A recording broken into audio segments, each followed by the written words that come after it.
আল্লাহ পাকে আমলের যোগ্যতা দিছেন, বাস্তবায়ন করার যোগ্যতা আল্লাহ দিছেন। চাইলে সে যা শিখলো তারে বাস্তবায়নও করতে পারে। তাইলে ইলমের যোগ্যতা, বাস্তবায়নের যোগ্যতা, দুইটা যোগ্যতা দিয়া আল্লাহ পাকে মানুষের দুনিয়ায় পাঠাইছে।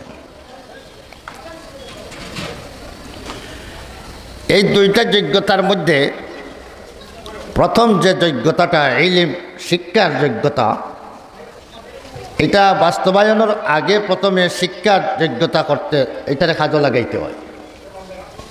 প্রথমে কোনো জিনিস শিখতে হয় এবং এরপরে শেখার পরে এইটারে বাস্তবায়ন করতে হয়।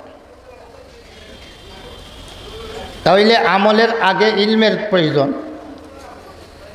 ইলম ছাড়া আমল করা যায় না। বাস্তবায়ন করবার আগে জানতে হয় কিভাবে বাস্তবায়ন করতে হবে। মানুষে আল্লাহ পাকের লিয়াকত যোগ্যতা, জ্ঞান অর্জনের যোগ্যতাও দিছেন এবং তা বাস্তবায়নেরও যোগ্যতা আল্লাহ পাকে দিয়ে দিছেন। তাই একজন মানুষে চাইলে সে জ্ঞান অর্জন করতে পারে, মেহনত করলে তার জ্ঞান অর্জন হয় এবং সেই জ্ঞানকে কাজে লাগাইবারও যদি সে চেষ্টা করে তে কাজেও লাগাইতে পারে। 2 নম্বর কথা হইল আল্লাহ পাক জগৎ বানাইছেন দুইটা। একটা জগতের নাম দারে দুনিয়া, দুনিয়ার জগৎ, যারে আমরা কই ইহকাল। আরো একটা জগৎ আল্লাহ পাকে রাখিয়া তৈছেন যার এখন দারে আখিরাত অর্থাৎ পরকাল। তাহলে আল্লাহ পাকের জগৎ রাখছেন দুইটা, একটা জগতের নাম ইহকাল আর একটা জগতের নাম পরকাল। একজন মানুষে দুনিয়ার জগৎটা আসলে দামি বঞ্চে গিয়া পরকালের জগতের কারণে। পরকালের জগৎরে সাজাইবার লাগিয়ে এই দুনিয়ার জগৎটারে, দুনিয়ার জগৎটাই দামি বঞ্চে। নবী করিম সাল্লাল্লাহু আলাইহি ওয়াসাল্লাম ফরমায়েন আর দুনিয়া মাজরাতুল আখিরা। দুনিয়ার জগৎ যেটা, এটা পরকালের ক্ষেতের জায়গা, অর্থাৎ অন্তকিয়া ফসল উৎপাদন কর্ম। এই জগতে পরকালের জন্য ফসল উৎপাদন কর্ম, আর এই ফসলটা বুক কর্ম গিয়া পরকালে, ফসলের ফলাফলটা বুক কর্ম পরকালে গিয়া।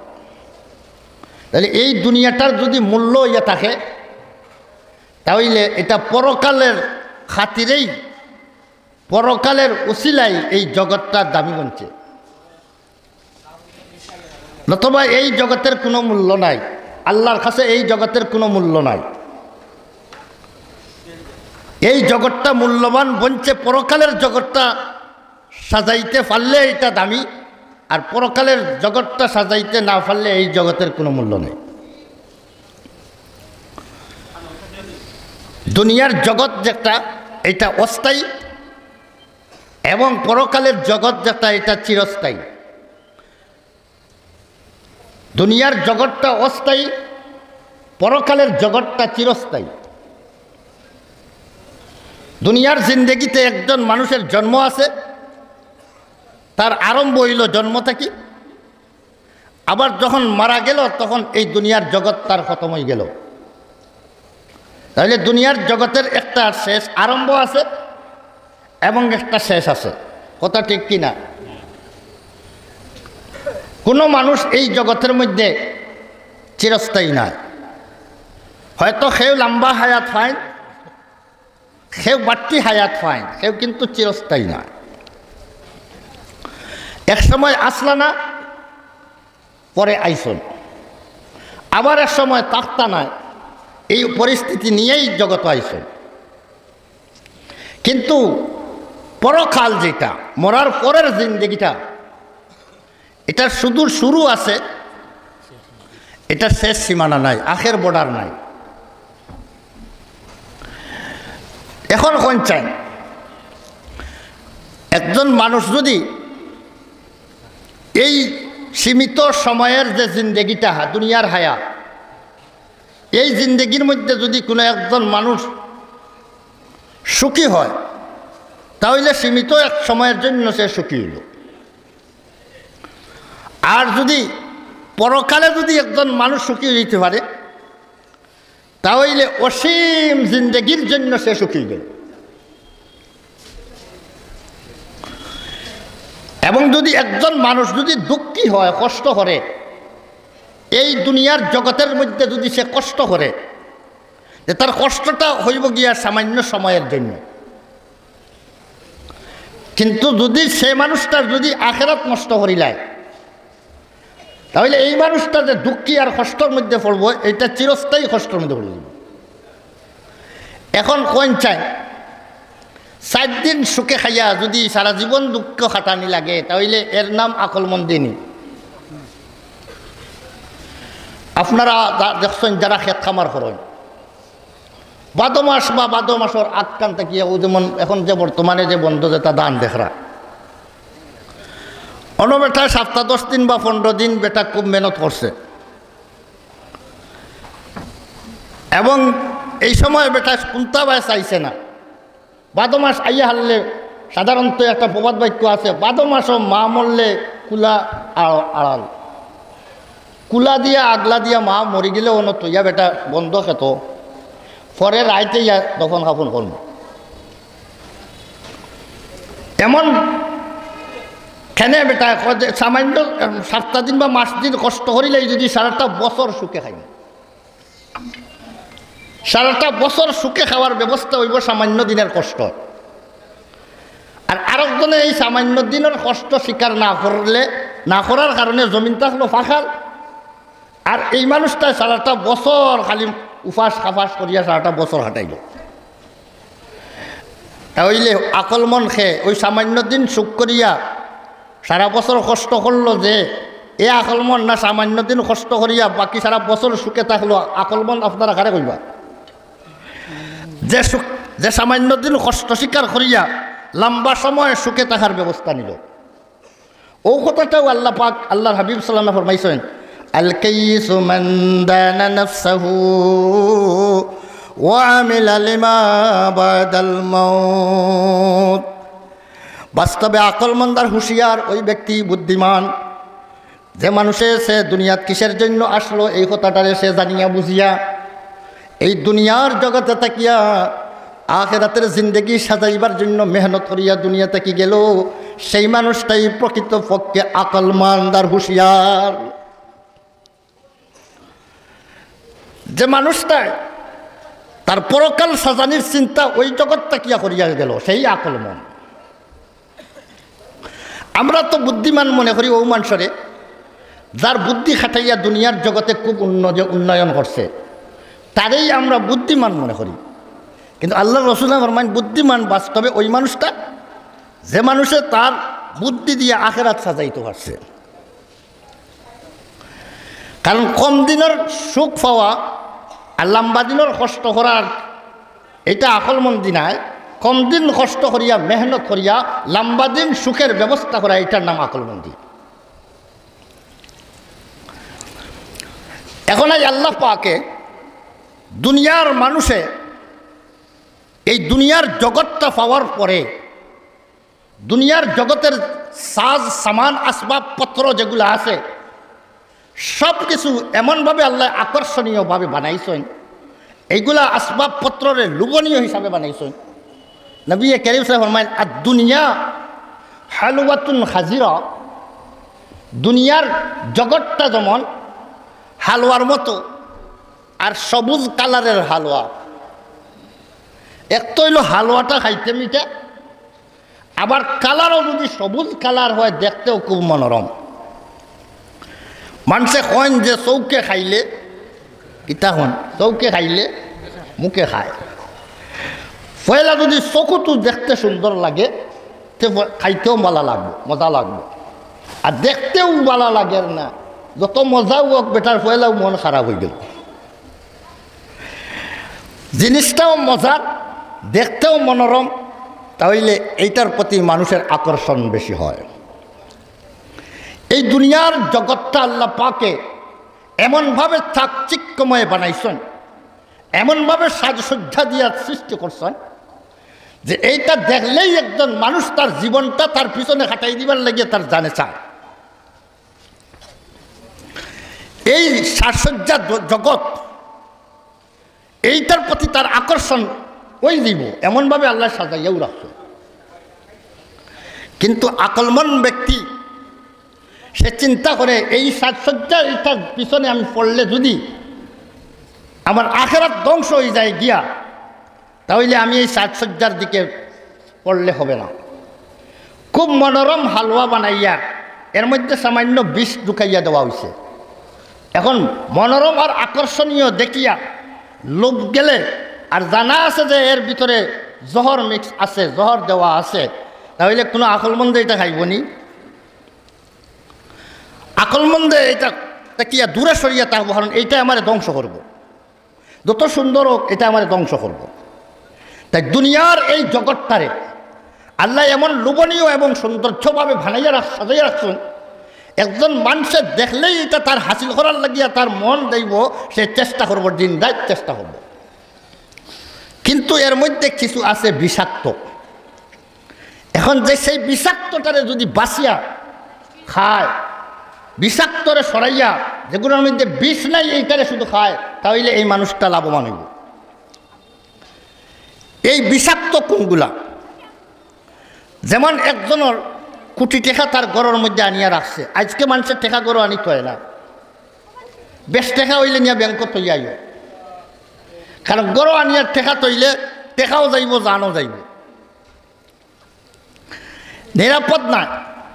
এখন একজন মানুষের ঘরের মধ্যে টেকা আছে, আমি সংবাদ হইলাম টেকা 5 লাখ টাকা ব্যাংক থেকে উঠাইয়া আনিয়া আজকে রাখছে ঘর, কালকে তার জরুরত। সংবাদ পাওয়ার পরে কইছেন 5 লাখটা টাকা, এটা লোভ যাইবার ঝুঁকা জিনিস কিনা জিনিস নাই, লোভ যাইবার ঝুঁকা জিনিস। এটা হালুয়াতুন হাজিরাতুন, এটা সবুজ হালুয়া, এটা খাইবার লাগিয়া জানে চার। এখন যদি কোনো মানুষে এই কথাটা চিন্তা না করিয়া যে আমি অপরের টেকা তার অনুমতি ব্যতীত, তার নারাজগির অবস্থাতে এই টেকাটা আমি যদি অর্জন করি, তাহলে খাইল হাসরের ময়দানে এই টেকার বিনিময়ে আমি জাহান্নামে যাইতে হইব।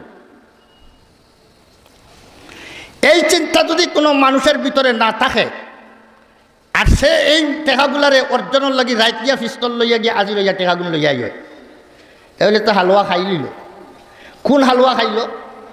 বিষাক্ত হালুয়া খাই দিছে। বিষাক্ত হালুয়া খাইয়া যেভাবে মানুষ ধ্বংস হয়, এই ধরনের দুনিয়ার সাজ সামান আসবাবপত্র এইগুলার বিষাক্ততা অনুভব করার পরেও যদি কোনো মানুষে যদি এইগুলারে যদি বুক করাত লাগি যায় গিয়া, তাহলে তারও আখেরাত ধ্বংস হয়ে যাবে গিয়া। এখন এইগুলা মানুষে অনুভব করতে পারে না করিয়া, সব মানুষের আকল দিয়ে অনুভব করতে না পারার কারণে আল্লাহ পাকে যুগে যুগে আম্বিয়ায়ে কেরামরে পাঠাইছেন মানুষের শিক্ষার জন্য। 1,24,000 বা 2,24,000 আম্বিয়ায়ে কেরাম আল্লাহ পাকে দুনিয়াত পাঠাইছেন এই কথাটা মানুষের শিক্ষা দেওয়ার জন্য, যে কোন বস্তুটা দ্বারা আখেরাতের মধ্যে ক্ষতি হইব আর কোন বস্তুটার দ্বারা আখেরাত লাভবান হইব, শুধু ওই জিনিসটা শিখে দেওয়ার লাগে। এখন আমরা আল্লাহ পাক আম্বিয়া আলাইহিস সালামরে যে শিক্ষা দিয়ে দুনিয়াত পাঠাইছেন, যে ইলিম দিয়ে দুনিয়াত পাঠাইছেন, সেই ইলিমটা এখন আমরা জগতের বিবেচনা করলাম। জগৎ দুইটা, একটা জগৎ দুনিয়ার জগৎ, আর একটা হইল আখেরাতের জগৎ। দুনিয়ার জগৎটা অস্থায়ী আর আখেরাতের জগৎ চিরস্থায়ী। এখন দুনিয়ার জগতের লাভ যদি আমরা অর্জন করার পিছনে পড়িয়া স্থায়ী জীবন নষ্ট করিলাই, এটা আকলমন্দি না। এখন কোনটার লাভ, এটা কোনটা অর্জন করার লাগিয়া, কোন জগৎটারে আমি আবাদ করার লাগিয়া প্রাধান্য দেওয়ার দরকার। এখন কোন জগতের প্রাধান্য দিতাম? আখেরাতের জগৎ। আম্বিয়ায়ে কেরামরে আল্লাহ পাকে এই শিক্ষা দেওয়ার জন্য নবী রাসূলদের আল্লাহ আখিরাতের জীবনকে উজ্জ্বল করার ব্যবস্থার জন্য আল্লাহ পাঠাইছেন। ওগুলা জানার নাম ইলিম, ওগুলা জানার নাম ইলিম। নবী রাসূলগণ যে আল্লাহ পাকে ইলিম দুনিয়ার মানুষে ইলিম শিক্ষা দেওয়ার জন্য পাঠাইছে। এখন আমরা এই ইলিমটা কোন ইলিম? ইলিম দুই জাত। এক ইলিম দ্বারা দুনিয়ার জগৎরে আবাদ করা যায়, আর একটা ইলিম দ্বারা আখিরাতের জগৎ আবাদ করা যায়। ইলিম দুই প্রকার, এক প্রকার ইলমুদ দুনিয়া, আর এক প্রকার ইলিম রাখো ইলমুল আখিরা। দুনিয়ার জগৎরে আবাদ করা যায় যে ইলিমের দ্বারা, এটা ইলমুদ দুনিয়া হয়। আর যে ইলমের দ্বারা, যে জ্ঞানের দ্বারা আখিরাতের জগৎ আবাদ করা যায় তারে হয় ইলমুল আখিরা। এখন যখন আখিরাতের জগৎ যখন এটা বেশি দামি, বেশি লম্বা আর বেশি দামি জগৎ, তাহলে ইলিম শিক্ষা করার লাগিয়া আমার লাগিয়া সম্ভব হইলে দুইটাও করুকা, কিন্তু যদি একটারে যদি করতে হয় তাহলে কোনটারে করতে হইব? দুনিয়ারটা না আখিরাতেরটা? দুনিয়ারটাও শিখতে পারেন, আখিরাতেরটাও শিখতে পারেন, তাহলে তো ভালো। দুনিয়ার ইলিম অর্জন করার জন্য আম্বিয়ায়ে কেরামরে আল্লাহ পাঠাইছেন না, আম্বিয়ায়ে কেরাম হলরে পাঠাইছেন আখিরাতের ইলিম অর্জনের জন্য। এই জন্য হাদিস শরীফের মধ্যে নবী করিম সাল্লাল্লাহু আলাইহি ওয়াসাল্লাম ফরমায়েন, তলবুল ইলমি ফরিজাতুন আলা কুল্লি মুসলিম। প্রত্যেক মুসলমানের জন্য ইলিম অর্জন করা ফরজ। এই ইলিম দিয়া মুরাদ কোন ইলিম? দুনিয়ার ইলিম না আখিরাতের ইলিম? আমরা দেখি কোনো কোনো বই পুস্তক ওটা হাদিস সকল আনছেন, স্কুল কলেজের মধ্যেও এই হাদিসটা পাঠ করা হয়, দিনিয়ার ধর্ম শিক্ষা পড়া হয়, হাদিস আনিয়া তর্জমা করা হয়। এই হাদিসের তর্জমা তলবুল ইলমি ফরিজাতুন আলা কুল্লি মুসলিম, এই হাদিসের তর্জমা করা হয় জ্ঞান বিদ্যা অর্জন করা সকল মুসলমান নরনারীর উপর ফরজ। বিদ্যা অর্জন করা, জ্ঞান অর্জন করা, বিদ্যা অর্জন করা সকল মুসলমান নরনারীর উপরে ফরজ। এখন কৌকাসায় জ্ঞান যখন দুই জাত, এক জাতর জ্ঞান দুনিয়া আর এক জাতর জ্ঞান না আখিরাতের জ্ঞান। এখন এই হাদিস দ্বারা কোন জ্ঞান উদ্দেশ্য? যদি হয় না এইটা দ্বারা দুনিয়ার জ্ঞান অর্জন করা সবার জন্য ফরজ, সবার জন্য ফরজ, তাহলে এই দুনিয়ার জ্ঞান এইটা বেশি দামি না আখিরাতের জ্ঞান বেশি দামি? লম্বা জিন্দেগি যে একটার দ্বারা সুখে থাকা যায় এইটার জ্ঞান দামি। আম্বিয়ায়ে কেরামরে আল্লাহ পাকে পাঠাইছেন আখিরাতের জ্ঞান দেওয়ার শিক্ষার জন্য। তাইলে এই হাদিসের অর্থ দুনিয়ার জ্ঞান না আখিরাতের জ্ঞান? বিদ্যা অর্জন করা সকল মুসলমানের উপর ফরজ, ইলম অর্জন করা সকল মুসলমানের উপর ফরজ। অর্থাৎ যতটুকু জ্ঞান, যতটুকু ধর্মীয় জ্ঞান, এই হাদিসের তর্জমা হইল ধর্মীয় বিদ্যা, ধর্মীয় জ্ঞান অর্জন করা সকল মুসলমান নরনারীর উপরে ফরজ। সবার উপরে ফরজ যে ইলম, এটা ইলমে দিন। আর দুনিয়ার ইলম অর্জন করা এটা সবার উপরে ফরজ না। দুনিয়ার ইলিম না হইলেও চলা যাইতো না, কিতা কইল দেখুন, ডাক্তার না হইলে পারবার চলতা। ডাক্তার না হইলে এই দেশের মানুষ তো রোগে আক্রান্ত হইয়া খাইতে খানো যাইবা। ডাক্তারের দরকার আছে, ইঞ্জিনিয়ারের দরকার আছে, বিভিন্ন ধরনের জ্ঞান বিজ্ঞানের দরকার আছে, এইগুলাও দরকার, কিন্তু সবার জন্য জরুরি না। কিছু মানুষে শিকিলেইলে হইব না, এটা কোন সবার জন্য দুনিয়ার জ্ঞান অর্জন করা ফরজ নয়। দুনিয়ার জ্ঞান অর্জন করা ফরজে কিফায়া, এইটাও ফরজ। দুনিয়ার জ্ঞান অর্জন করাও ফরজ, না হলে দুনিয়া অচল হয়ে যাইব। এই দুনিয়ার তাকিয়াও তো খাইতে হইব। যদি দুনিয়ার তাকিয়া খাইয়া এবাদত বন্দেগী করিয়া যাইতে হয়, তাহলে দুনিয়ার জ্ঞান অর্জন করা দরকার নেই না? দরকার নাই। স্কুল কলেজের পড়াও ফরজ, এইটাও ফরজ, এটাও দরকারি। জ্ঞান বিজ্ঞান অর্জন করাও দরকারি। এটা না হইলে দুনিয়া অচল হয়ে যাব। দুনিয়া চলার জন্য এইগুলারও দরকার আছে, কিন্তু সবাই না শিখলেও অসুবিধা নাই। মাসালার দৃষ্টান্ত হিসাবে হই, যেমন একটা জ্ঞানের মধ্যে একটা জ্ঞান হইল রান্দা, বাবুর সিগিরি এইটা জ্ঞান নি না? জ্ঞান নাই। আপনি আয়োজন করলা, কয়েক লাখ টাকা দিয়া আয়োজন করছেন খানির, সাতগাঁও খাওয়াইতা। রান্দ্রা বেটা একজন আনছেন বাবুর্চি, যে পাটি রান্দ্রা আনছেন এগুনতে রান্দা জানেন না, দাফে দুফে খায় খাতির দিয়া রান্দার কণ্ঠে রাখি লেছে। এখন সাতগাঁওর মানুষ আইসন খাইতা করিয়া মুখ দিয়া কইন ইস জ্বালাই লাইছে। লবণ দিত অত খান দিছে অত খা, মরিচ দিত অত খান দিছে হুড়া, জাল দিয়া চকুয়ায় পানি বাইয়া পড়ে, মুখ দেওয়ার মতো জুখা রাখছেন। এখন কোন চায় আপনার সমস্ত আয়োজনটারে ধ্বংস করলো না করলো না? এই আয়োজনটা সঠিক হইতে গেলে, উপভোগ করতে গেলে একজন যোগ্য এবং বিজ্ঞ বাবুর্চির দরকার নেই না দরকার নাই? তাহলে এই বাবুর্চি বিদ্যা জানার দরকার আছে না দরকার নাই? এইটাও জানা জরুরি, ফরজ। এইটার নামও ফরজ, কিন্তু এইটা ফরজে আইন না, সবার জন্য শিখতে হইতো না, কিছু মানুষে জানিলেই হয়ে যাব। দৃষ্টান্ত স্বরূপ ধরেন, এক ঘরের মধ্যে সবে রান্না জানেন না, এক ঘরের মধ্যে 20 জন সদস্য খাওয়া আসুন না, নিলে বড় ফ্যামিলি 20 জন খাওয়া, কিন্তু এই ঘরের মধ্যে রান্না জানে মাত্র এক বেটিয়ে, আর ও বেটিয়ে মজা করে রান্না হলে লেফলে ভাইয়া খায়। ও বেটি বাড়িতে কি আছে, যেদিন নাইয়ের যায় গিয়া ও সময় বিপদ করি দেয়। এখন এই ঘরের পরিবারের একজন মানুষে যদি রান্না সঠিক করে জানিলে এতে সারা পরিবারের খানি সুন্দরভাবে মজারভাবে ওই দিব না নাকি তাহলে। আর যদি কেউ জানেন না, হাজার হাজার টাকার মাল মশলা আনলা, কিন্তু এইগুলা কাজও লাগতো না। তাহলে রান্না জানা সবার লাগিয়া ফরজ না, একজনে কমসে কম জানতে হইব।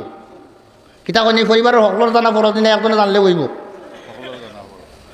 এইটার নাম ইলমুদ দুনিয়া। দুনিয়ার জ্ঞান সবার জন্য শিক্ষা করা ফরজ নয়।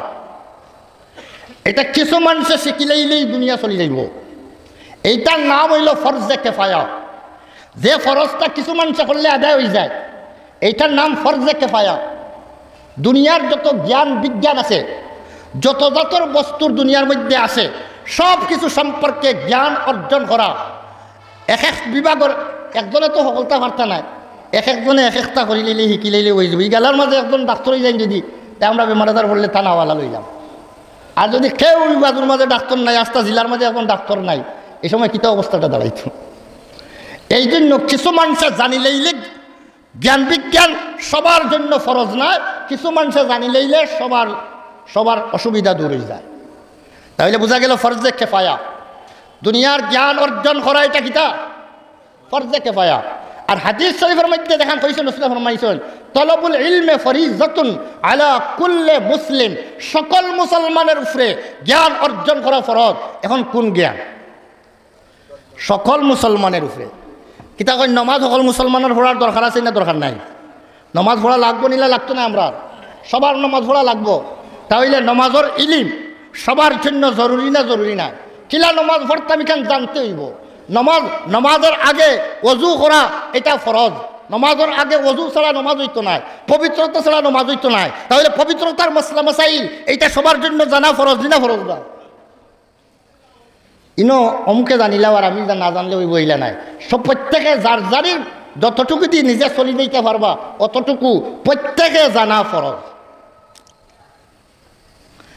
তাহলে হাদিসে কইছেন কুল্লে মুসলিম, সকল মুসলমানের উপরে ফরজ। এখন কইতে কৌক আছেন, এখন দুনিয়াবী বিদ্যা না ধর্মীয় বিদ্যার কথা কইছেন? এই কথাটা না বুঝিয়া আমার কিছু ভাইয়ানতে তর্জমা করেন, বিদ্যা অর্জন করা সকল মুসলমান নরনারীর বিদ্যা কইয়া বড় খুশ হয়ে যান আমার স্কুল কলেজের ভাইয়ান। এই হাদিসে আমরা ফরজ করে দিছে আমরা বিদ্যা অর্জন করা। ইয়া তোমার স্কুলও পড়া দুনিয়া খাইবার লাগিয়া এই শিক্ষার দরকার আছে, এটা অস্বীকার করা যান না, কিন্তু ই হাদিসে তোমারে কর না, ই হাদিসে কর গিয়া ধর্মীয় বিদ্যার জন্য। এই হাদিসের মতলব হইল ধর্মীয় বিদ্যা অর্জন করা সকল মুসলমানের উপরে ফরজ। বেরাদারান ইসলাম, দুনিয়ার জ্ঞান যেটা, দুনিয়ার জ্ঞান এইটা শিক্ষা করার জন্য একজন মানুষ বনতে গেলে শুধু মানুষ দেখতে সময় মানুষ হইলেই মানুষ হয় না, মানুষ কিলা বলে। জালালউদ্দিন রুমি রহমতুল্লাহি আলাইহি তার মসনবী শরীফের মধ্যে একটা ঘটনা আনছেন। মানুষ কিলা বলে, আমরা দুনিয়াত পাঠাইছেন মানুষ হিসাবে বসবাস করার জন্য দুনিয়াত পাঠাইছেন। মানুষ মানুষ বনে কেমনে? জালালউদ্দিন রুমি রহমতুল্লাহি আলাইহি মানুষ বনার একটা ঘটনা আছে, ছোট্ট ঘটনা। এক বেটা দিন দুপুরে বাজারের মধ্যে গিয়া মুসল জ্বালাইছে, জ্বালাইয়া বাজারও গলিয়ে গলিয়ে মানুষে ভিড়, মানে গলিয়ে গলিয়ে খালি মুসল দিয়া তুকার।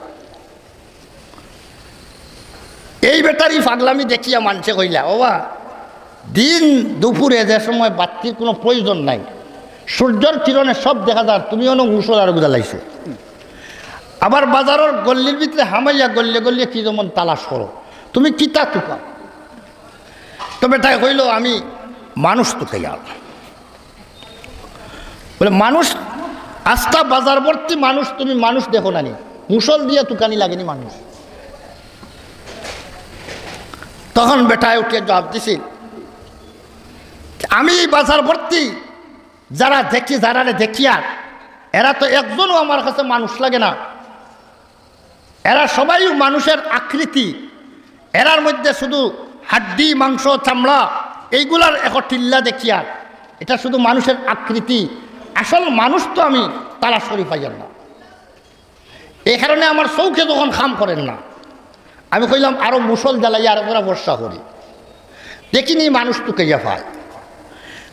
তখন বেটারে প্রশ্ন করা হয়েছিল, ভাই আমরা দেখি সারা মানুষ আর তুমি কেউ মানুষ নাই, দৈয়গুরোর কথার মধ্যে তো বেমিলেই গেল।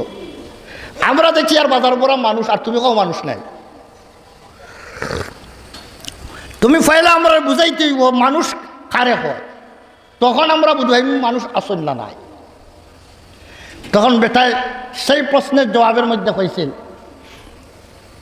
গর্বসূরত আদমি ইনসাবুদে, গর্বসূরত আদমি ইনসাবুদে, अहमद अबू जहल हम एक साबुदे, आदमियत लहम शहम पुस्तनेस, आदमियत जुजर जाए दुस्तनेस। बेटा खर ওখান যে যদি মানুষের আকৃতি আর গঠনের সাথে মিল খাওয়ায় যদি মানুষ মানুষ হয়ে যেত,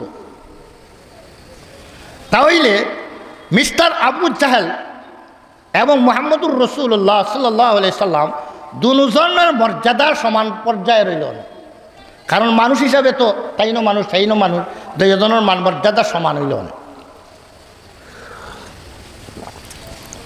কিন্তু এইটা কেউ মানিয়ে নিত নাই, কোনো ইমানদারে মানিয়ে নিত নাই, হয়তো কোনো বেঈমান কাফিরে মানতে পারে, কিন্তু কোনো ইমানদারে এই কথা মানিয়ে নিতে পারতো না যে আবু জাহেল আর মুহাম্মদুর রাসূলুল্লাহ মানমর্যাদার দিক দিয়া সমান, কোনো ইমানদার এই কথা মানিয়ে নিতে পারবো না। আবু জাহেলের ঠিকানা জাহান্নামের একেবারে বড় স্টেশন, একটা অর্থাৎ যেটার মধ্যে সবচেয়ে কঠিন সাজা হইব, ওখানেও আবু জাহেলের গেলে তুকাইয়া পাওয়া যাইব। আর মুহাম্মদুর রাসূলুল্লাহ সাল্লাল্লাহু আলাইহি সাল্লামের ঠিকানা হইল জান্নাতের সর্বোচ্চ আসনে। নবী করিম সাল্লাল্লাহু আলাইহি ফরমায়, সালু লিয়াল ওয়াসিলা ফাইন্নাহা মানজিলাতুন ফিল জান্নাতি লা ইয়ানবাগি ইল্লা লিআবদিন মিন ইবাদিল্লাহ ওয়া আরজু আন আকুনা আনা হুয়া ফামান সাআলা লিয়াল ওয়াসিলা হাল্লাত লাহু শাফাআতি ইয়াউমাল কিয়ামা। নবী করিম সাল্লাল্লাহু আলাইহি ফরমায়, আজান দেওয়ার পরে মুয়াজ্জিন সাহেব আজানও যেটা কইবা, তুমি তাইনো ওটা কইও, মুয়াজ্জিন সাহেবের ঘরে হইয়া ওটা কইও, মুয়াজ্জিন সাহেব আল্লাহু আকবার কইলে তুমি তাইনো আল্লাহু আকবার কইও, আজানের জবাব দিও, এর অর্থ হইল আজানের জবাব দিও। হাইয়া আলাস সালাহ হাইয়া আলাল ফালার মধ্যে শুধু মুয়াজ্জিনে যেটা কই নিতা কইও না, হাইয়া আলাস সালাহ হাইয়া আলাল ফালা যে সময় মুয়াজ্জিনে কইবা তখন কইও লা হাওলা ওয়ালা কুওয়াতা ইল্লা বিল্লাহ। আমরার মানুষে মনে করেন লা হাওলা হইয়া শয়তান খেদান, লা হাওলা ওয়ালা কুওয়াতার অর্থ শয়তান খেদানির মন্ত্র না। লা হাওলা ওয়ালা কুওয়াতা ইল্লা বিল্লাহর অর্থ হইল কি, আমার নেকি করার কোনো ক্ষমতা আমার নাই, কোনো গুনাহ থেকে বাঁচারও কোনো ক্ষমতা আমার নাই। হ্যাঁ, একমাত্র আল্লাহ পাকে যদি আমার ক্ষমতা দান করেন, তৌফিক দেন, তে গুনাহ থেকেও আমি বাঁচতাম পারবো আর নেকিও আমি করতাম পারবো, আল্লাহর তৌফিকের উপরে নির্ভর করে। এখন হোক আছে নাকি শয়তান খেতে এইবার মন্ত্র নি না আল্লাহ ভাইবার মন্ত্র? লা হাওলা ওয়ালা কুওয়াতা ইল্লা বিল্লাহ। রাসূলুল্লাহ ফরমায়, কানজুম মিন কুনুজিল জান্নাহ, বেহেশতের খাজানা, বেহেশতের খাজানা হলোর মধ্যে তাকিয়া এক খাজানা হইল লা হাওলা ওয়ালা কুওয়াতা ইল্লা বিল্লাহ। অর্থাৎ এইটার মাধ্যমে বেহেশতের খাজানার মালিক বনিতে পারবে। তাহলে এটা শয়তান খেদাইবার না, এটা আল্লাহ ভাইবার মন্ত্র। রইল আজান দেও, মুয়াজ্জিন সাহেব ডাকিলা মসজিদ থেকে হাইয়া আলাস সালাহ নামাজ আও, হাইয়া আলাল ফালাহের অর্থ আও তুমি সফলতা এবং কামিয়াবির পথে আও। অর্থাৎ নামাজও আইলে সফলতার কামিয়াবি পাইবা, বেহেশত পাইবা। সফলতার কামিয়াবি হলো বেহেশতের মধ্যে, তুমি বেহেশত পাইবা, সফলতা পাইবা, তুমি আও নামাজও। এখান তো মুয়াজ্জিন সাহেব মসজিদ থেকে ডাকিলা, এখন জবাব দেনেওয়ালা তাই জবাব কিতা দিতা, তাইরা যদি কইন হাইয়া আলাস সালাহ হাইয়া আলাল ফালাহ, এর অর্থ হইব তাইন ডাকিরা আও কামিয়াবি ভাইতে হইলে ও ভাই আও, আমি যেন আসিও না। মুয়াজ্জিন সাহেব মসজিদের মিনারা তাকিয়া ডাকিয়া কইরা কামিয়াবি আর সফলতা ভাইতে হয়, যদি বেহেশত যদি ভাইতে ও ভাই আও। আর আমি আমার বাড়ি থেকে কইলাম হাইয়া আলাস সালাহ, এর অর্থ কিতা দাঁড়াইল যে মুয়াজ্জিন সাহেব তুমি যদি সফলতা আর কামিয়াবি ভাইতে হইতে আমার বাড়িতে আও, ইনো আইলে চা ভাইবা, তোমার ইনো গেলে কোনো চা নাই। এখন হাইয়া আলাস সালাহ হাইয়া আলাল ফালাহ, মসজিদের জবাবের মধ্যে যদি হাইয়া আলাস সালাহ আর হাইয়া আলাল ফালাহ কই না আপনি, যে যেমন মসজিদের এই দাওয়াতরে লইয়া যেমন ঠাট্টা বিদ্রুপ উপহাস করার মতো হইব। এই জন্য নবী করিম ইসলামে শিক্ষা দিলা, মুয়াজ্জিন সাহেব যে সময় আজানের অন্য বাক্যগুলা কইবা, মুয়াজ্জিনে যেটা কইন ওটা তুমি তাই নকর হইয়া কইও, কিন্তু লা হাইয়া আলাস সালাহ আর হাইয়া আলাল ফালাহর সময় তুমি তাই কইয়া লা হাওলা ওয়ালা কুওয়াতা ইল্লা বিল্লাহ। মুয়াজ্জিন সাহেব আপনি নামাজের লাগি ডাকিরায়, বেহেশতের পথে আওয়ার লাগি ডাকিরায়, এইটা তো বালা খাক, কিন্তু আইতে গেলে তো আল্লাহর তৌফিক লাগবো। আল্লাহ যদি আমার তৌফিক দেন, সাহায্য করেন, তাহলে আমি এই মসজিদে আমি আইতাম, আমি আল্লাহর কাছে তৌফিক চাই, আর আল্লাহ যেন আমার তৌফিক দেয়। তাহলে এখন হোক কাছেন লা হাওলা ওয়ালা কুওয়াতা ইল্লা বিল্লাহ শয়তানকে দেইবার মন্ত্র না রহমত পাওয়ার মন্ত্র? নবী করিম সাহেব ফরমায়েন আজান মুয়াজ্জিন সাহেব আজান দেওয়ার পরে তুমি তাই আজানের জবাব দিও, ফাকুলু মিসলামা ইয়াকুলুল মুয়াজ্জিন, মুয়াজ্জিনে যেটা কইন তুমি তাই ওটা কইও। আজান যখন মুয়াজ্জিনে শেষ করে লইবা তখন সুম্মা সাল্লু আলাইয়া, তুমি তাই আমার উপরে দুরূদ শরীফ পড়িও। আজান শেষ হওয়ার পরে কইও আজানের জবাব দেওয়া শেষ, এখন কও সাল্লাল্লাহু আলাইহি ওয়াসাল্লাম, নবীর উপরে দুরূদ শরীফ পড়িও। আর দুরূদ শরীফ পড়িয়া এর পরে আমার লাগিয়া তুমি তাই দোয়া করিও, আল্লাহুম্মা রাব্বা হাযিহি দাওয়াতিত তাম্মা ওয়াস-সালাতিল কাইমা আতি মুহাম্মাদানিল ওয়াসিলাতা ওয়াল ফাযিলা ওয়াবআসহু মাকামান মাহমুদানিল্লাযী ওয়া'আদতা ইন্নাকা লা তুখলিফুল মিআদ। এই দোয়া নবী করিম সাল্লাল্লাহু আলাইহি শিক্ষা দিলা। এখানের মধ্যে আছে, আয় আল্লাহ মুহাম্মদুর রাসূলুল্লাহ সাল্লাল্লাহু আলাইহি আপনি ওয়াসিলা নামে স্থানটা দান করো, আতি মুহাম্মাদানিল ওয়াসিলাতা ওয়াল ফাযিলা, আল্লাহ মুহাম্মদ সাল্লাল্লাহু আলাইহি সাল্লাম রে আল্লাহ ওয়াসিলা দান করো, ওয়াসিলা নামে দা মকাম দান করো। আতি মুহাম্মাদানিল ওয়াসিলাতা ওয়াল ফাযিলাতা ওয়াবআসহু মাকামান মাহমুদা, আল্লাহ মুহাম্মদ সাল্লাম রে মকামে মাহমুদের মধ্যে আপনি পৌঁছাইয়া দাও। মকামে মাহমুদ কোনটা চিনেননি? মকামে মাহমুদ এই লোকাইল হাসরের ময়দানে যখন সারা দুনিয়ার মানুষ এখানো করা হইব, শুধু দুনিয়ার মানুষ নাই, সমস্ত জিন্নাত ইনসান যা সংসারে দেখা এখানো করা হইব, জিন্নাত ইনসান সবাই দেখানো করা হইব।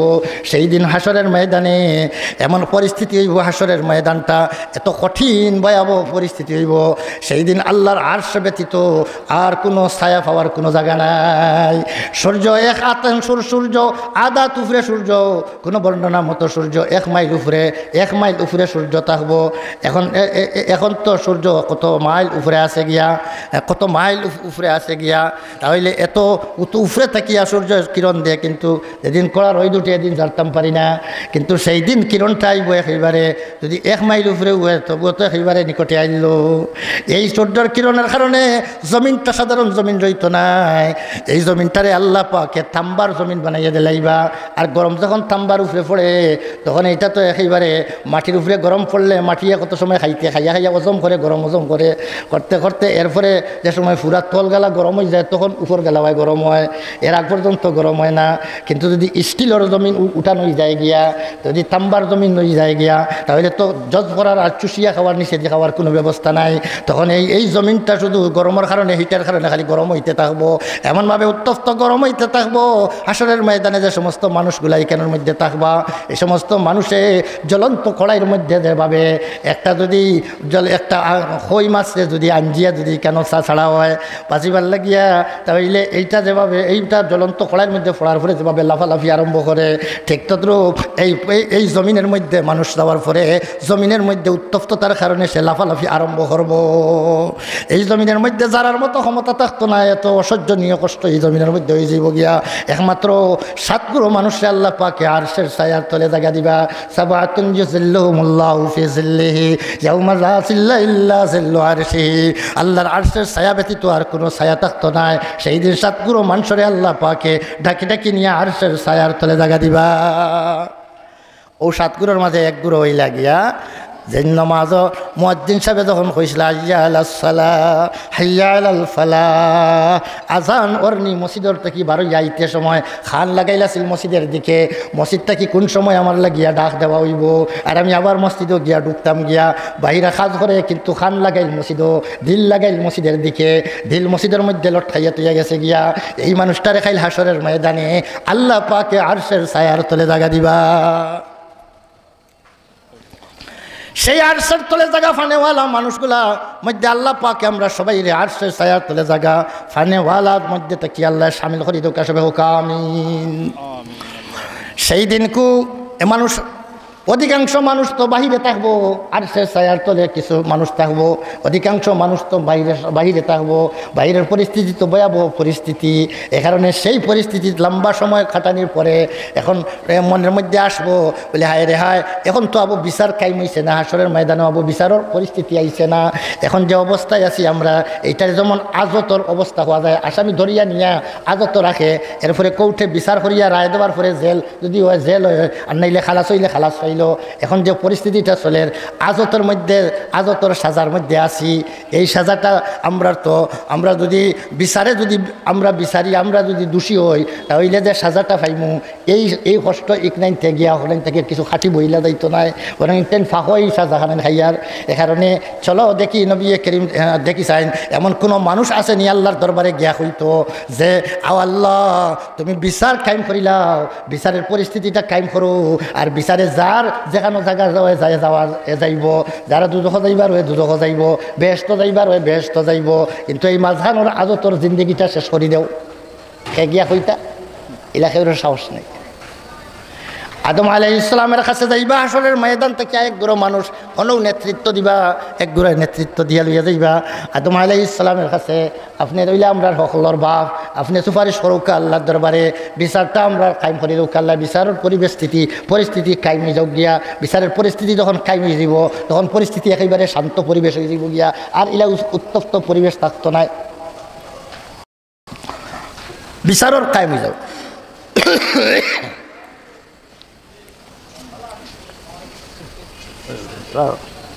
একবার দিয়া দে ভাইলে নিশা।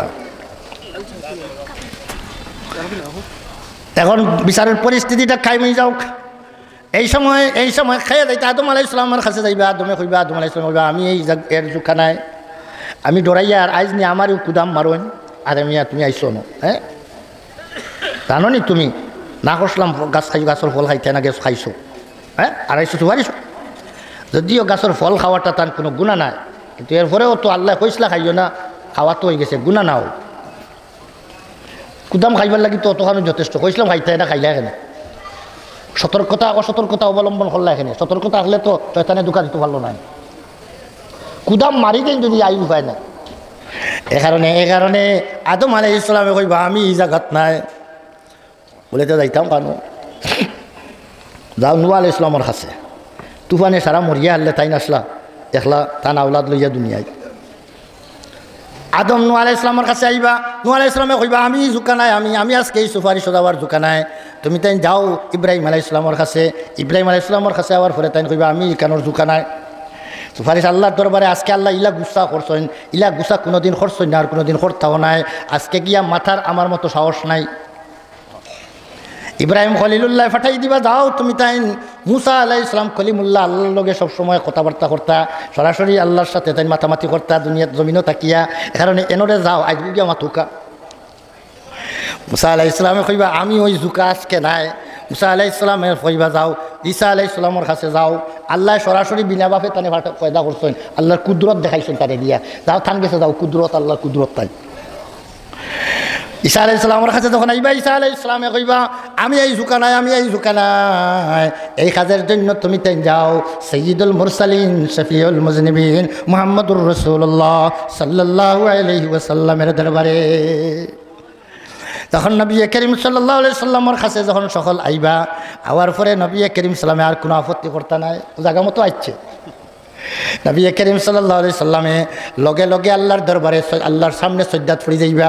সজ্জাত পড়ে যাই এমনভাবে আল্লাহর তারিফ আর প্রশংসা করা আরম্ভ করবা যে নবী করিম সাল্লাল্লাহু ফরমায়েন কিতা শব্দ দিয়ে আল্লাহর প্রশংসা করমু আমি কইতাম পারতাম না। ও সময় আল্লাহ আমার দিলর ডালি দিবা, ওতা কও ওতা কও হতা কও হতা কও। আর আল্লাহর তারিফ আর প্রশংসা করতে করতে করতে করতে আল্লাহরে একেবারে ফুলাইলেন। তা আমরা কই নারি ফার্ম দিয়া ফুলাইলিস, আমরা ইটা ফার্ম, কারণ আমরার মধ্যে আসল কোনো গুণ নাই। এমনি কইলে আপনি হতা কইয়া আমরা মানুষে ফার্ম দিয়া ফুলাই। আর আল্লাহর গুণ যেখানে নিকনান তার নিজস্ব কেউর দেওয়া নাই, এ কারণে আল্লাহর ইকনান বাস্তবতা। আর আল্লাহ তান গুণর দিয়া তান প্রশংসা করলে মানুষটা কি আরো বেশি খুশ হয় না আল্লাহ। এর মধ্যে কোরআন শরীফের অকল ফয়লা সূরা কিতা, সূরা ফাতিহা নাই। এখন লেখা আছে যে কোরআন শরীফ অকল ফয়লা সূরার নাম সূরা ফাতিহা। এই ফাতিহার সকল ফয়লা শব্দ হইল আলহামদুলিল্লাহি রাব্বিল আলামিন। এটা আলহামদুলিল্লাহ এর অর্থ হইল গিয়া যত প্রশংসা হইতে পারে, যত তারিফ হইতে পারে, যত গুণগান হইতে পারে, সব তারিফ সব প্রশংসা সব গুণগানের মালিক একমাত্র আল্লাহ। আল্লাহ প্রশংসারে বড় ভালো হয়, যার কারণে আল্লাহ নবী আকরাম ফরমায়েন আমি যেমনে সজ্জাত পড়িয়া আল্লাহর তারিফ আরম্ভ করব, তুমি হতা করছো, তুমি হতা করছো, তুমি হতা দিছো কইয়া যেমনে আরম্ভ করবো, শুনাইতে শুনতে শুনতে আল্লাহ এক সময় খুশি হয়ে যাবা আমার ইটা শুনিয়া। আর কইবা ইয়া মুহাম্মদ ইরফা রাসাকা সালতুতা ওয়াশফাতু শাফা, ও মুহাম্মদ মাথা উঠাও, তুমি মাথা উঠাও সজ্জা থেকে মাথা উঠাও। তুমি এখন আমার কাছে সওয়াল করো, যেটা সওয়াল করবাই আমি তোমার এইটা দান করে দিমু। তুমি আমার কাছে সুপারিশ করো, তুমি যেটার লাগি সুপারিশ করবাই আমি তোমার সুপারিশ কবুল করমু। তো এটা কি পারমিশন আসছে, এখন যেটা সুপারিশ করবো, এখন পারমিশন আসছে সুপারিশ হওয়ার। এ কারণে এখন নবী করিম ইসলামে ফয়লাও সুপারিশ হইল আল্লাহ এই হাসরের ময়দানের এই ভয়াবহ পরিস্থিতিটা এইটারে লঘব করো, এইটারে শান্ত পরিস্থিতি বানাইয়া দে, সবাই রে এখন শান্তিতে একটু সময় জিরাইবার সুযোগ কান দেও। আপনি বিচারের পরিস্থিতি কায়েম করো, আর বিচারে যে যাইব আগে বিচারের পরিস্থিতি ঠান্ডা পরিস্থিতি খান করে দেও। নবী করিম সাল্লামের দুআর উসিলায় সুপারিশের উসিলায় আল্লাহ পাকে শান্ত আস্থা হাসরের ময়দানে জ্বলন্ত কড়াই পরিবেশ আসিল, এইটারে আল্লাহ পাকে একেবারে শান্ত থেকে শান্তির পরিবেশ করে দিল। এই অবস্থায় কোকাসাইন এখন নবীর প্রশংসা করবানি না করবা না, যত আসেন হাসরের ময়দানে ওই যে কড়াই বাজা খাইলা অত সময়, এখন এই যে শান্তিতে এখন আসেন শান্তিতে হলে প্রশংসা করবানি না করবা না। মুহাম্মদুর রাসূলুল্লাহ কইবা যাও মায় পেটো এক বাচ্চা জন্ম দিছিল, মা এক ফুল পেটো রাখছিল, এক মুঠি পেটো রাখছিল মুহাম্মদের মায়। আজকে এই বিপদটা কি বাঁচিলাম, মুহাম্মদ সাল্লাম না হইলে তো আজকে আমরা বাঁচার কোনো উপায় আসিল না। সব মানুষের প্রশংসা করব, এই যে প্রশংসার নাম হইল মকামে মাহমুদ। কাফিরও প্রশংসা করব, মুসলমানেও প্রশংসা করব, নবী রাসূলের প্রশংসা করবা, উম্মতের প্রশংসা করবা, দুনিয়ার সব বস্তুয়ে সব মখলুকে জিন্নাত এবং ইনসান সবাই নবী করিম ইসলামের প্রশংসায় মাথিয়া উঠিবা। এই যে প্রশংসার নাম হইল গিয়া মকামে মাহমুদ। নবী এখন মকামে মাহমুদ ও মকামে মাহমুদটা ভাবার লাগি রসুলামে এইটাই দিয়েছেন দোয়া, তুমি তাই আজানের মধ্যে আমার লাগি দোয়া করিও ওই ওয়াবাসহু মাকামাম মাহমুদা, আমারে মকামে মাহমুদ দান করো, নবীরে মকামে মাহমুদ দান করো, নবীরে মকামে মাহমুদ দান করো, আর নবীরে উসিলা দান করো। উসিলা কোনখান জানেননি? রসুল ফরমায়েন আমার লাগি উসিলার দোয়া করিও আজানোর বাদে। কারণ এটা ওসিলা হইল এমন একটা জায়গা, বেহেশতের এমন একটা উঁচা মুকাম, উঁচা স্তর, যেটা আল্লাহ পাকে আল্লাহ একজন বন্দারে দান করবা। আর আমি আশা করছি আমারেও দান করবা। তাই তুমি তাই আমার জন্য ওসিলার লাগি আল্লাহর দরবারে দোয়া করিও, আল্লাহ যেন আমার ওসিলা দান করুন। আর আমার লাগিয়া ওসিলার যেন দোয়া করবাই, কাল হাশরের ময়দানে তোমার জন্য সুপারিশ করা আমি মুহাম্মদুর রাসূলুল্লাহর জন্য ওয়াজিব হয়ে যাইব। তাহলে মুহাম্মদুর রাসূলুল্লাহ সাল্লাল্লাহু আলাইহি ওয়াসাল্লামের লাগি আমরা ওসিলার দোয়া করতাম না করতাম না? বেহেশতের সর্বোচ্চ আসনে কার জায়গা? মুহাম্মদুর রাসূলুল্লাহ। আর জাহান্নামের সর্বনিম্ন স্থান কা? মিস্টার আবু জেহেল। দুইজনের বাড়ি মক্কাত, দুইজন এক বংশর মানুষ, কুরাইশ বংশের মানুষ। কিন্তু নকশায় দেখতে সুরতে নাক এনর একটা আসিল, হেনরও একটা আসিল, খান এনরও দুইটা আসিল, হেনরও দুইটা আসিল, আত দুইটা আসিল মুহাম্মদুর রাসূলুল্লাহ, আবু জাহেলও দুইটা আসিল, ফাও দুইটা মুহাম্মদুর রাসূলুল্লাহ আসিল, আবু জাহেলেরও দুইটা আসিল। সকলটাও তো দেখতে সমান। তাহলে যদি নকশায় আর মানুষের সকলে হয়, যদি মানুষ হয়ে যেত, তো মুহাম্মদুর রাসূলুল্লাহ আবু জাহেলের মানমর্যাদা সমান হইল না, ব্যবধান হইল না।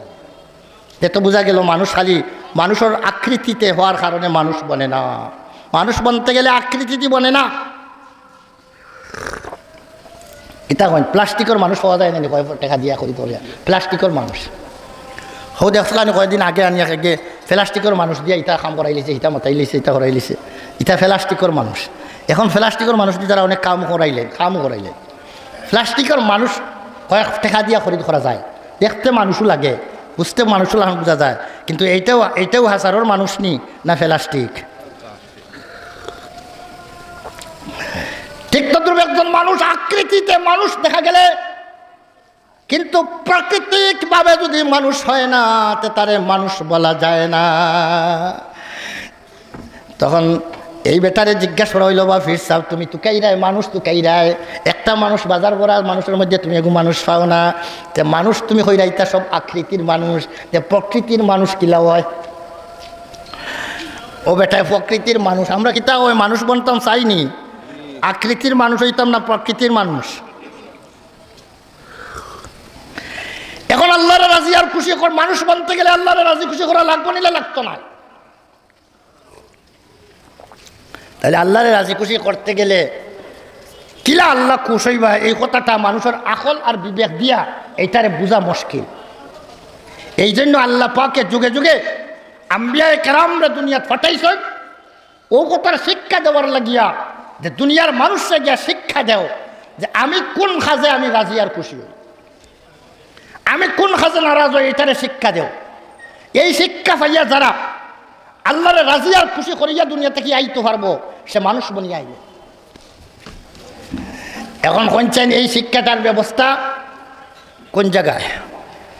দিনী শিক্ষাগার, দিনী শিক্ষা প্রতিষ্ঠান, ধর্মীয় শিক্ষা প্রতিষ্ঠান, যারারে পরিভাষায় মাদ্রাসা হওয়া হয়, এইগুলাই মধ্যেই আল্লাহরে রাজি খুশি করার ব্যবস্থাপনায় কেন কুরআন আর হাদিস তারাই আল্লাহ মানুষরে শিক্ষা দিচ্ছেন কিভাবে আল্লাহরে রাজি খুশি করা যায়। তাহলে এই মাদ্রাসাত পড়াইয়া সব মানুষই তো চায় মানুষ বনত, আমরাও চাই মানুষ বনত, আমার ফুয়াগুও মানুষ বনত চাই, কিতা হয় আমরাও মানুষ বনতাম, আমার ফুয়াগুও মানুষ বনত চাই নি না চাই না। বুড়া বেটায় বুঝা হইয়া লাঙ্গল ধরছে আর গাড়াগুনি ফেঁকি আলবা লোক হইয়া আটিয়া যাইতে পারেন না, বুঝা হয়ে গেছে। আর ওলা জাতামারি ধরিয়া কুরোসুরত বুঝা হইয়া আঠে আর আলবা না। আরও মানুষের দেখিয়া কইল, ও চাচা তোমার এই পরিস্থিতিতে আলবা ওখান যখন হাটের নেবা, তোমার কোনো ফুয়াই নুয়াইন নাই না, বলে আসুন যে বাবা ফুয়াই আসুন, বলে তে তুমি কষ্ট করে এখানে ফুয়াইন তোর ইতার দেও না কেন? বলে রে বাবা কইও না, নিজে না পড়িয়া লেখাপড়া না জানিয়া ওই গেছি পশু, আর বাচ্চাগুন তোরে আর পশু বানাইতাম আমি, আর খেয়াল নাই বাচ্চাগুন মানু বন্তা করিয়া এগুন তোরে সকল থেকে পড়াতে লাগছে।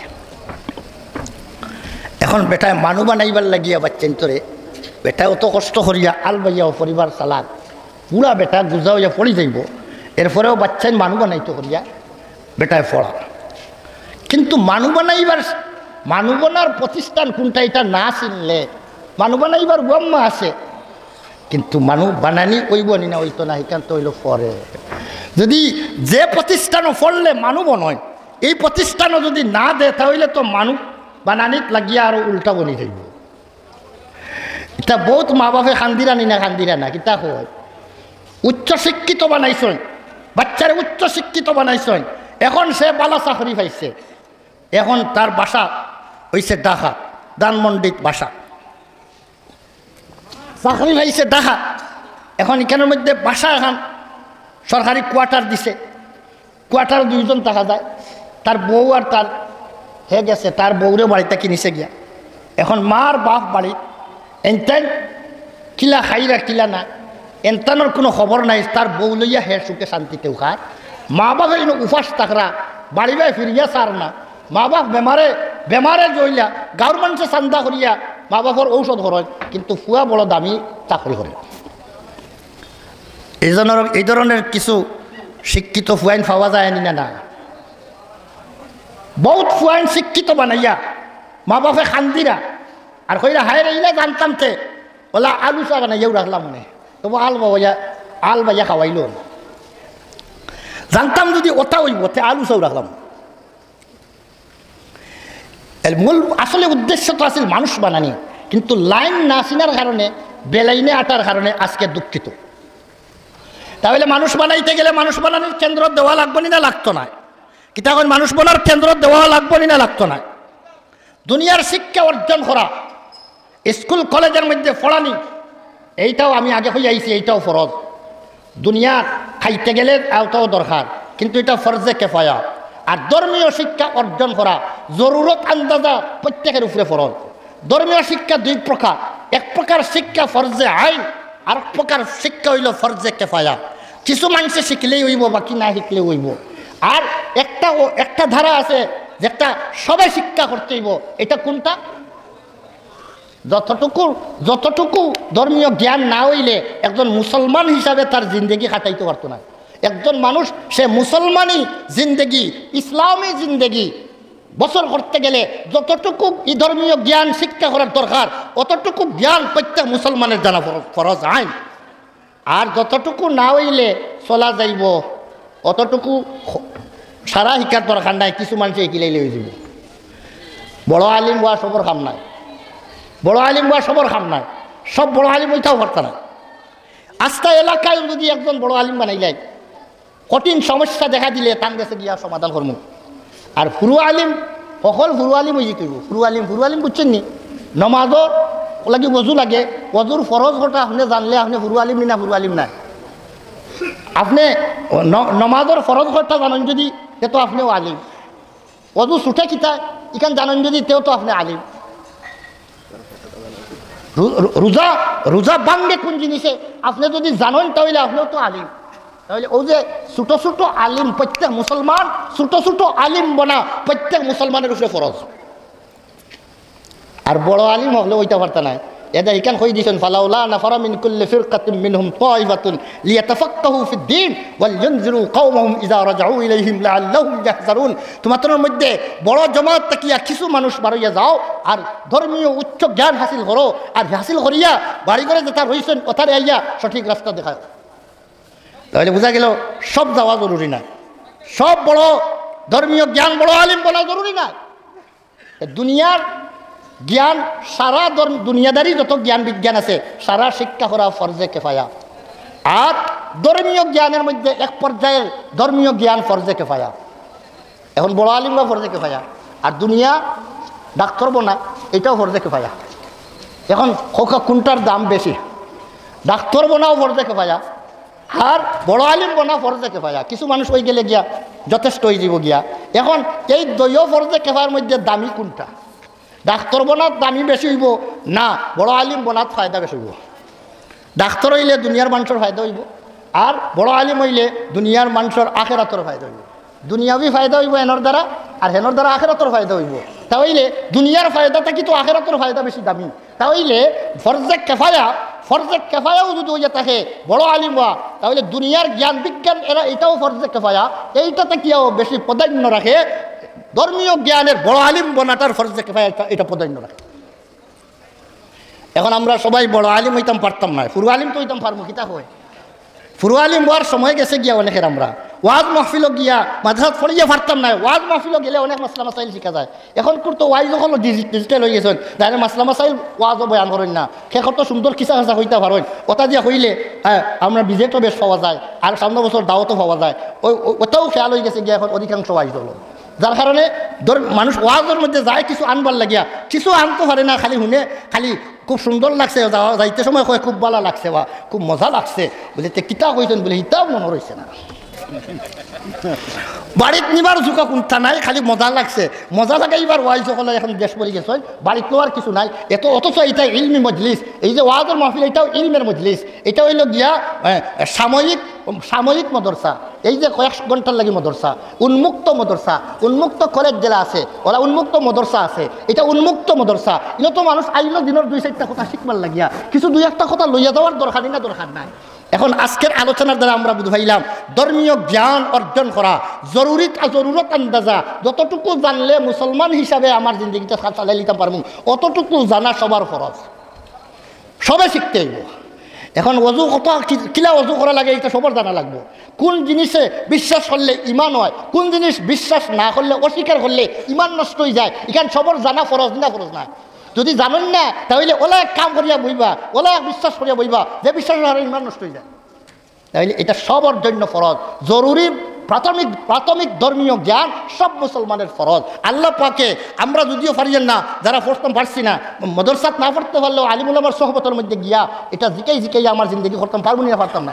এ কারণে সম্পর্ক কায়েম করতে হইব ইঞ্জিলের লগে সম্পর্ক কায়েম করতে হইব। সাধারণ মানুষ যেমন ডাব্বা, আর আলিম ওলামা হইল ধর্মর ইঞ্জিল, ধর্মর মিশনের ইঞ্জিল হইলে আলিম ওলামা।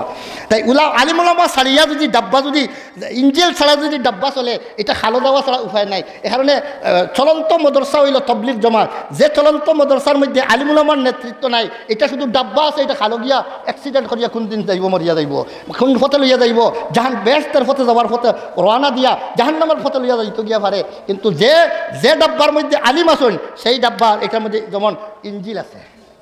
এ কারণে ইঞ্জিলের সাথে সবসময় প্রত্যেক মুসলমান থাকার দরকার।